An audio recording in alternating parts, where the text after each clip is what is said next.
Hello, everyone, and welcome. Welcome to not only Makai-World reviews, but my glorious return.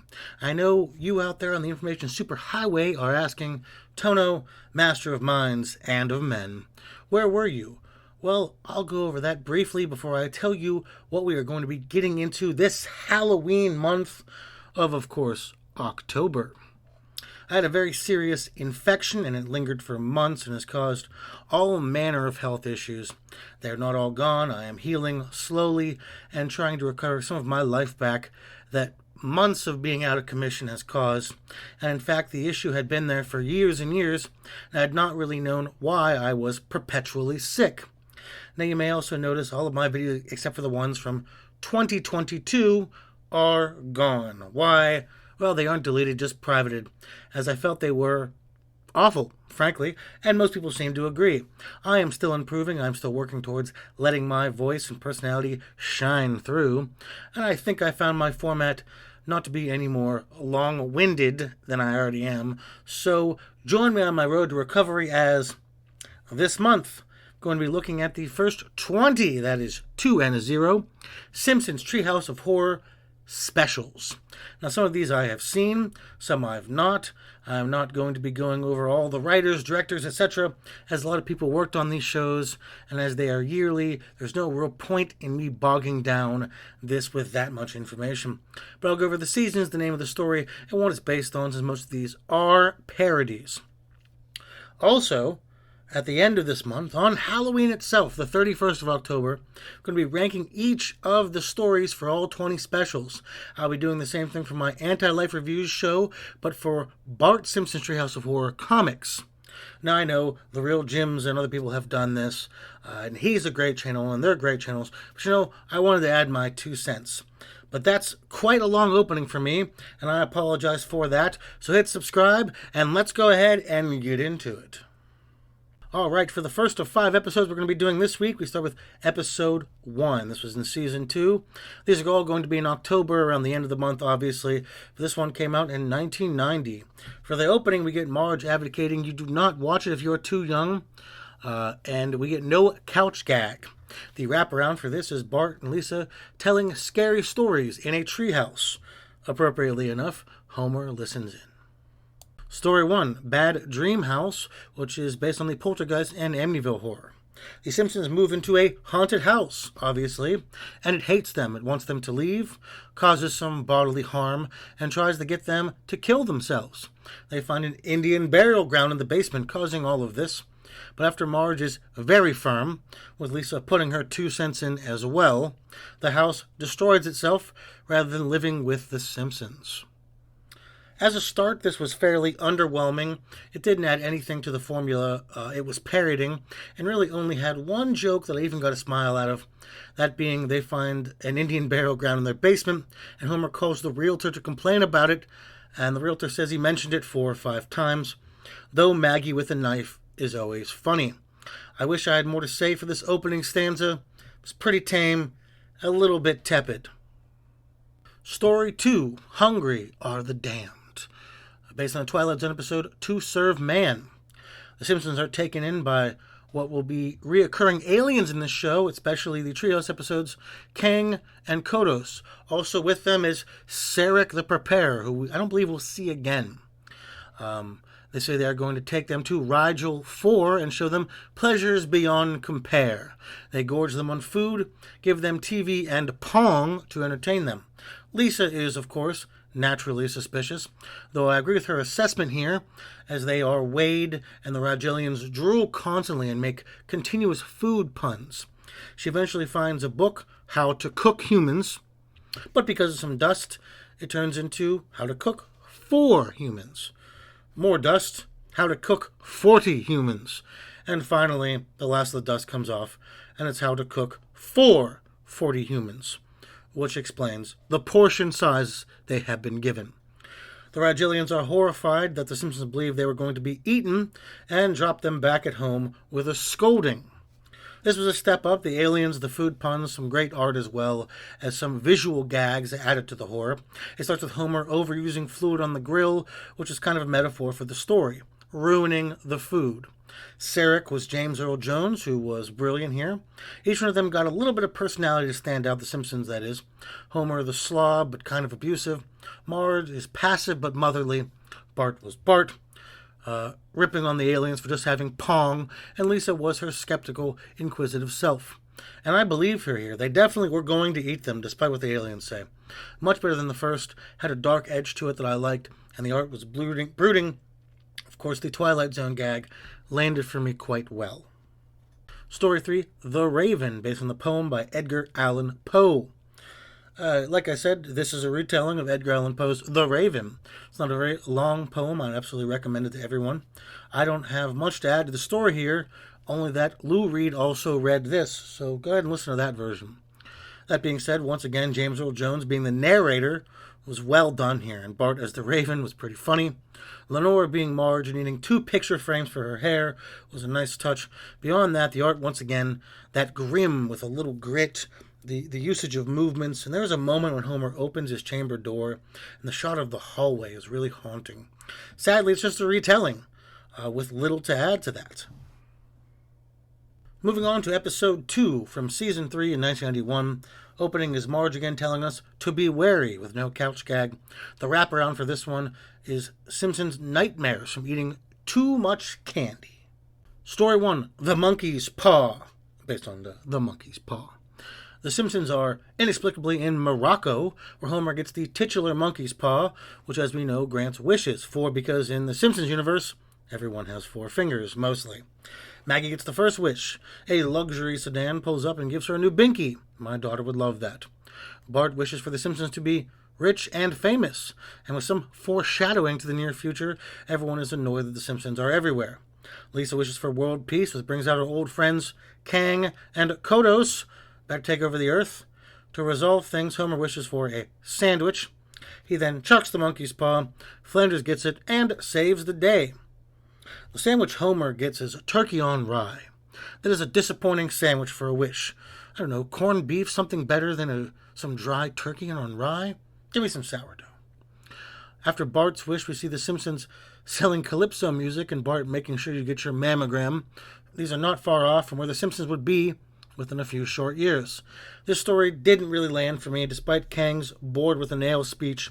It was really flat. It just felt like they were trying to be funny, but either didn't have the time nor the effort. Disappointing opening here. Story number 2, The Bart Zone, based on the Twilight Zone episode, It's a Good Life.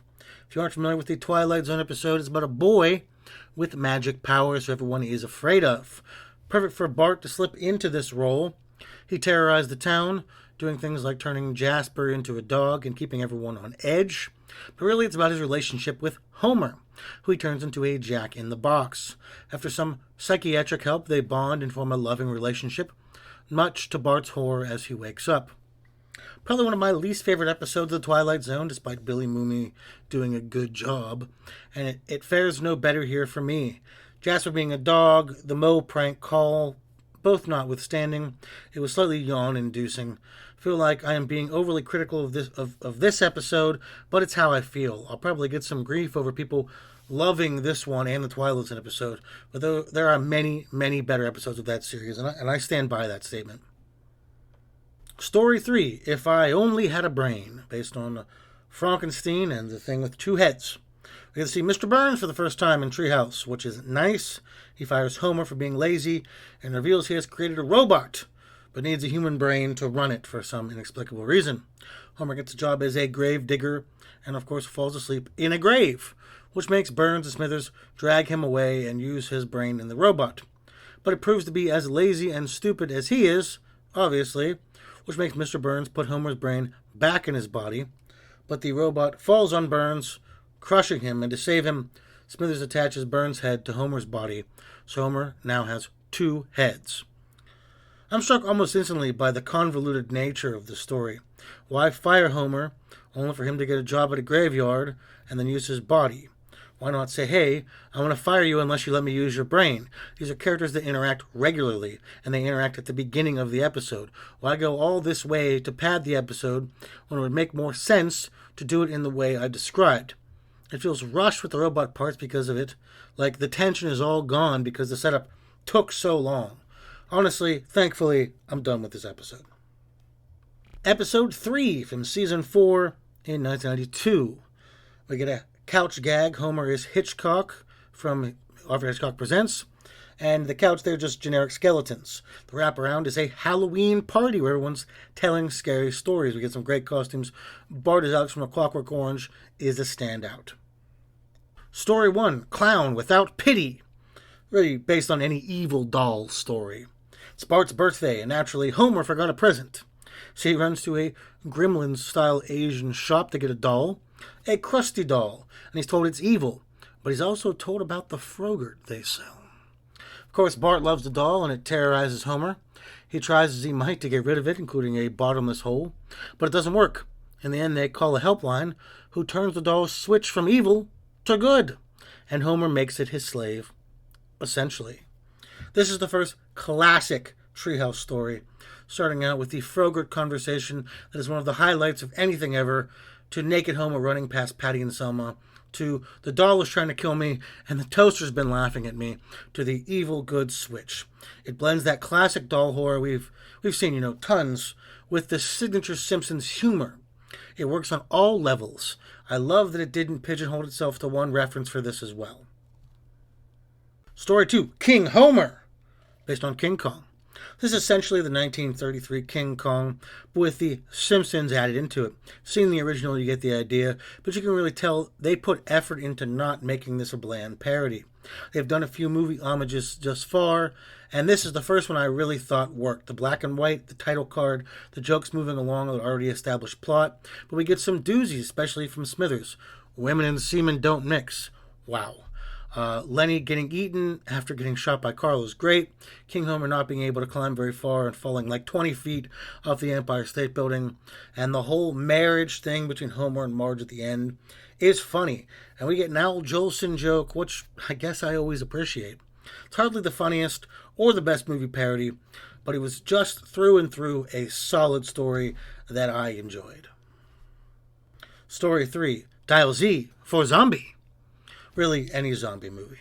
Bart finds a book that is definitely not the Necronomicon, and in a rare move trying to help his sister to raise her dead cat Snowball, causes a full-scale zombie riot, with the Simpsons fighting back, of course. Lots of general zombie jokes that you might expect, with a few that stand out. The best, probably most famous one, is Homer shoots Flanders, and the exchange is, "You killed the zombie Flanders," with Homer responding, "He was a zombie?"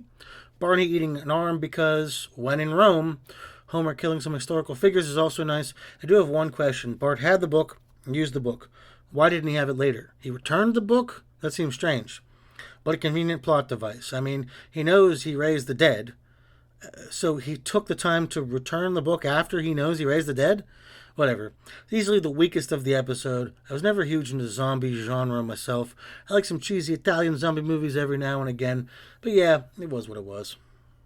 Episode 4 from Season 5 in 1993.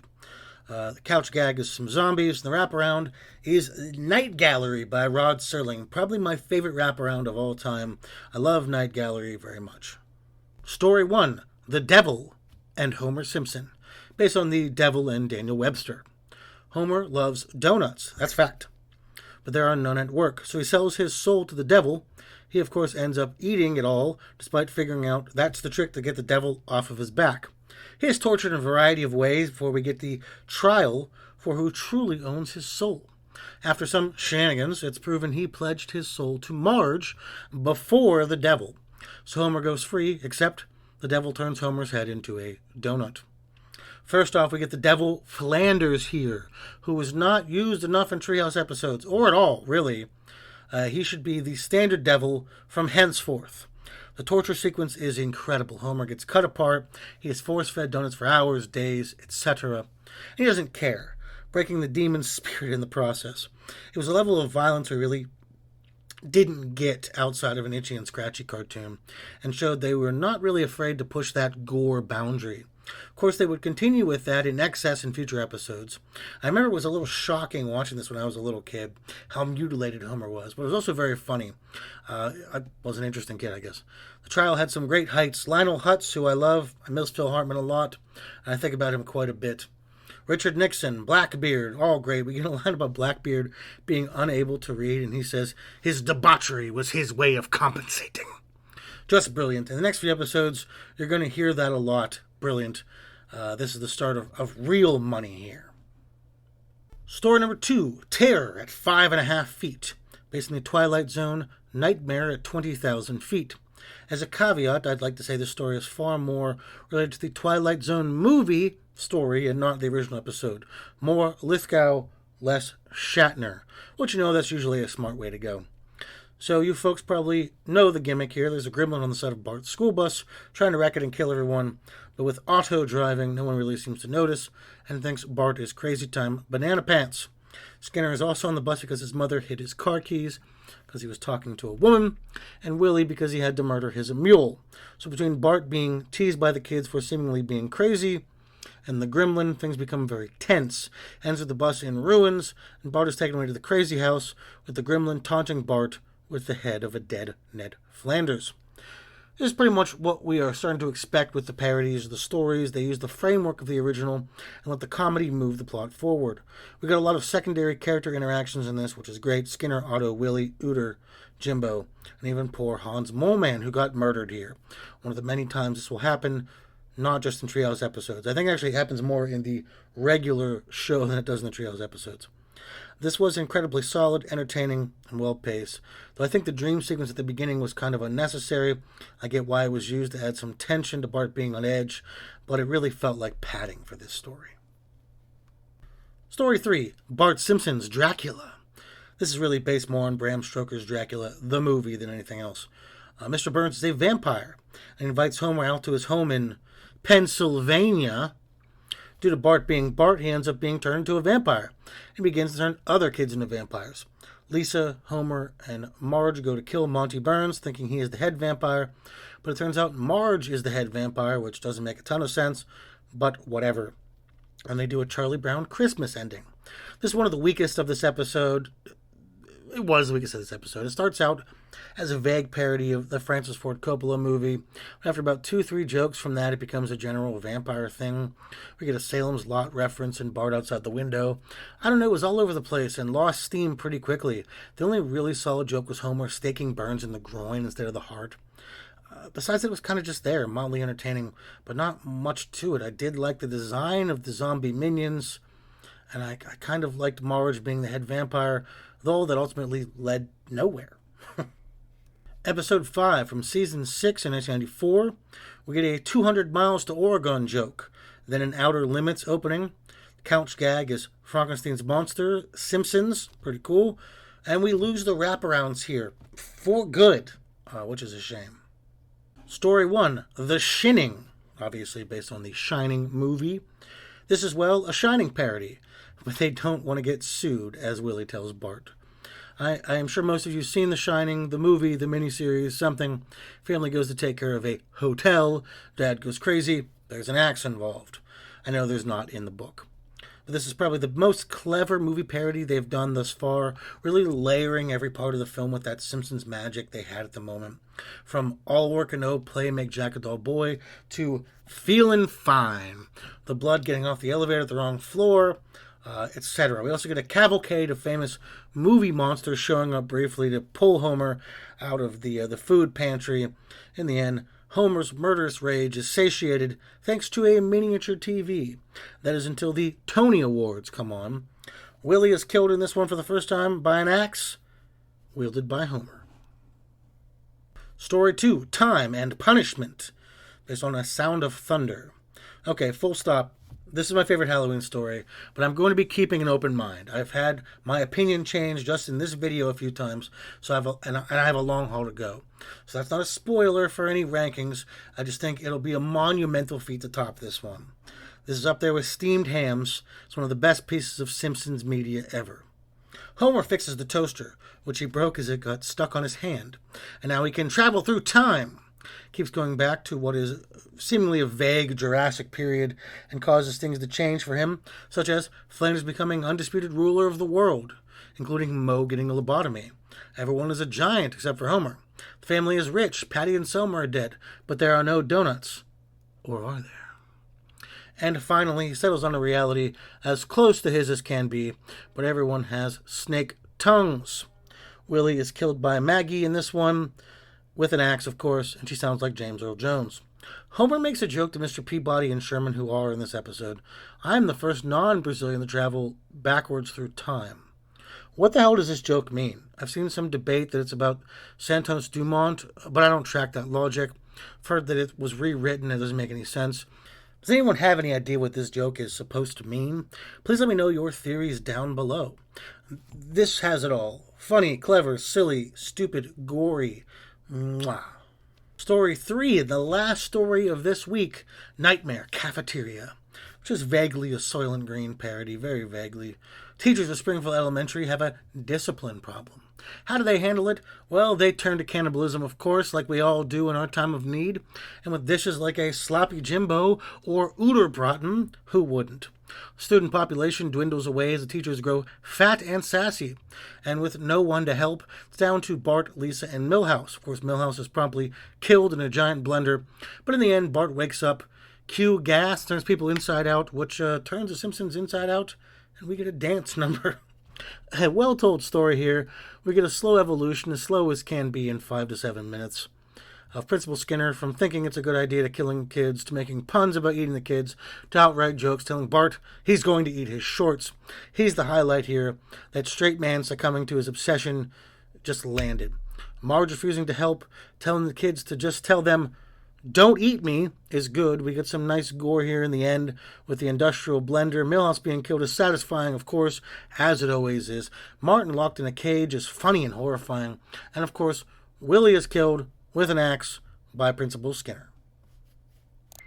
Alright, now that I've gone over each individual story, I'm going to go over the episodes themselves and sort of give my overall feelings on that, and then for the entire week. If you've not seen me before, hello, I am the Tono Makai. I do a podcast called Dark Peaks Podcast, where you can look at me. It's been on hiatus for a little bit, but it's coming back. All right, episode 1. I enjoyed it had a theme of failure. The house rejects the Simpsons. The aliens dismiss them after their rudeness. And the Raven is about a man who cannot help but let his inability to let go haunt him. The art as well, sans the bad dream house, was really compelling here. It was darker, moody, especially the Raven. Early Simpsons, that season 1, 2, had a tone that wasn't quite as light as it would become. It was more serious. It dealt with heavier character subject matters. And that's kind of what we got here. The parody was less parody and more just, here are the Simpsons in these situations. And that's what we got. It didn't really work out, to be honest. It didn't know what it wanted to be exactly, and it came out as good ideas but not entirely entertaining executions. Though it gets a little pass for being the first to try. James Earl Jones, though, as I mentioned, was great here, as was the first time with us seeing Kang and Kodos. To episode 2, unequivocally the worst episode of the first 5, at least. We will see where the stories rank overall, but this was not good. I know I gave the first one a pass for being the first, but that at least had some intriguing concepts and art, and tried a few different things. This one didn't do anything original. It didn't try anything but bland, half-hearted parodies. The jokes were contrived, the stories all felt rushed, the Rod Serling voiceover in the Bart Zone was half-hearted. The art was hyper-generic Simpsons art, which would be fine, but nothing makes this episode stand out, and nothing makes me want to watch it again. I don't know what was going on writing-wise during this time that would make this be such a dip in quality, but it kind of shocked me, as I don't recall it being this bad. But that was maybe in a vacuum of watching it by itself and not with other Treehouse episodes. I can say, easily, the only skippable Treehouse thus far, which isn't saying much to be honest, as 3, 4, and 5 were certified brilliant. So, and moving on to 3. This would be when Treehouse begins to make a splash for me, and I think a lot of Simpsons fans would agree. It's also sort of when the show, I think, is hitting its stride as well. Season 3 was great, but Season 4 was better, and it kept up the pace until around 8 or 9.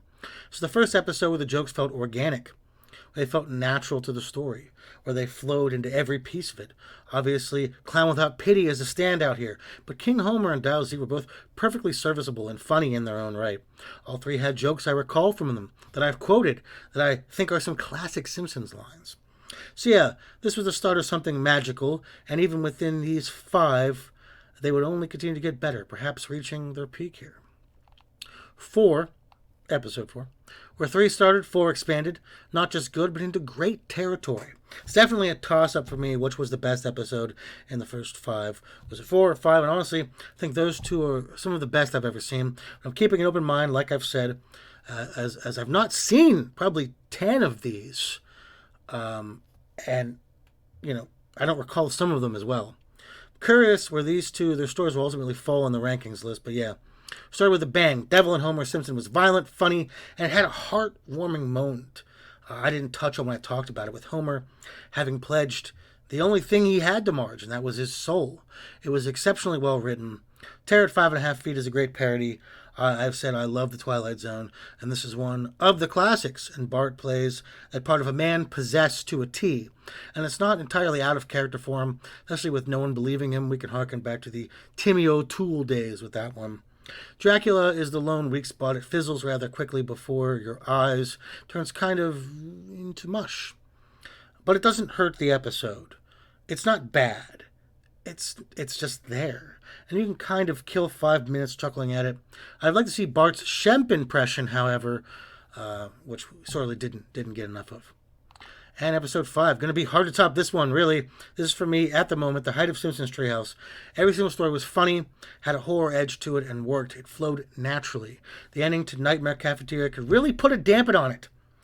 But the inside-out skin thing and Bart being carried away by Sid's little helper made it work. I'm genuinely hoping that the episodes I have not seen of something of this level of quality, as I want to be surprised. I want to be shocked at how good they can be. I don't want this to be the pinnacle, as I want my list to kind of be a little bit different from what I initially expected it to be. But as we stand, I gush over this episode. If you want to get someone into The Simpsons, and they are a horror fan, this would be the episode to show them. And the reoccurring theme of Willie being killed with an axe, I love the little touch. It's nice to see Willie do something. We will obviously see more of him coming up, along with a great spaghetti dinner joke, but that's for next week, or maybe even the week after, I don't recall. So overall, these episodes, some of them kind of surprised me, and not in a good way.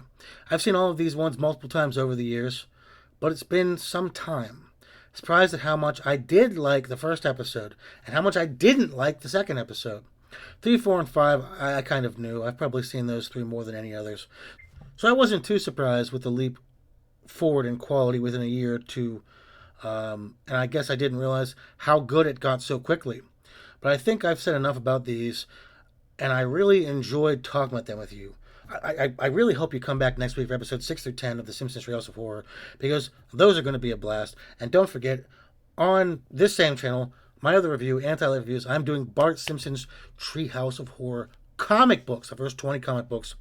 And out tomorrow, from when this is released, will be episodes or issues 1 through 5. So yeah. Story 3, the last story of this week, Nightmare Cafeteria, which is vaguely a Soylent Green parody, very vaguely.